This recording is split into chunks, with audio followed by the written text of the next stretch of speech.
उद्देश्य है। आदरणीय बुजुर्गों, माताओं, बहनों, भाइयों और मेरे सभी साथियों, आज हम यहाँ किसी व्यक्ति या संस्था के खिलाफ खड़े होने के लिए नहीं, बल्कि अपने गांव, अपनी जमीन, अपने घर, अपनी आजीविका और अपने भविष्य की बात रखने के लिए एकत्र हुए हैं। हमारी लड़ाई किसी से दुश्मनी की नहीं है।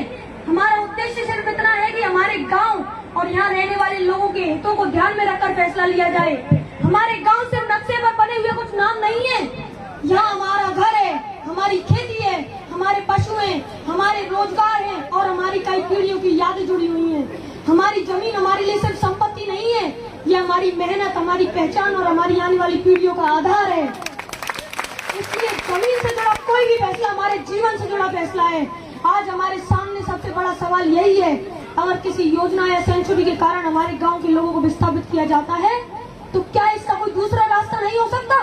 क्या संरक्षण और विकास ऐसा नहीं हो सकता जिसमें गांव के लोगों को अपनी जमीन और घर छोड़ने की जरूरत ना पड़े? हम चाहते हैं कि विस्थापन को आखिरी विकल्प माना जाए, पहला नहीं। अगर किसी परिवार को अपनी जमीन छोड़नी पड़ती है तो सिर्फ उसका घर नहीं बदलता, उसकी खेती प्रभावित होती है, रोजगार प्रभावित होता है, बच्चों की पढ़ाई प्रभावित होती है और पूरे परिवार की जीवन व्यवस्था बदल जाती है। इसलिए सरकार को यह स्पष्ट करना चाहिए कि प्रभावित परिवारों के भविष्य की जिम्मेदारी कैसे तय होगी। किसी परिवार को अनिश्चित भविष्य के भरोसे नहीं छोड़ा जा सकता। हमारे बहुत से परिवार अपनी जमीन और स्थानीय संसाधनों पर निर्भर हैं। अगर जमीन चली गई तो सवाल सिर्फ मुआवजे का नहीं है, सवाल यह है कि उसके बाद परिवार की रोजी रोटी कैसे चलेगी। किसी भी फैसले का सबसे बड़ा असर आने वाली पीढ़ियों पर पड़ता है। अगर परिवार को दूसरी जगह जाना पड़ता है तो बच्चों की पढ़ाई, स्कूल की सुविधा और उनके भविष्य पर क्या असर पड़ेगा। इसलिए किसी भी पुनर्वास योजना में बच्चों की शिक्षा और भविष्य की स्पष्ट व्यवस्था होनी चाहिए।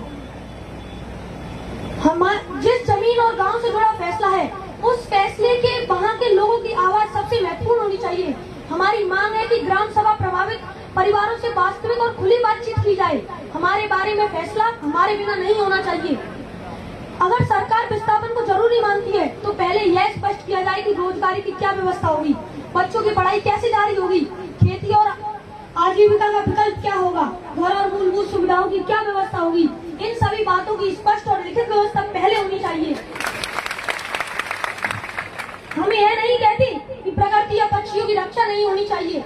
संरक्षण जरूरी है, लेकिन संरक्षण के नाम पर स्थानीय लोगों के अधिकारों और आजीविका को नजरअंदाज नहीं किया जाना चाहिए।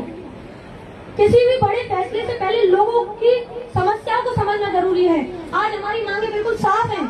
प्रभावित गांव के लोगों से खुलकर बातचीत की जाए, ग्राम सभा की राय को गंभीरता से लिया जाए, विस्थापन के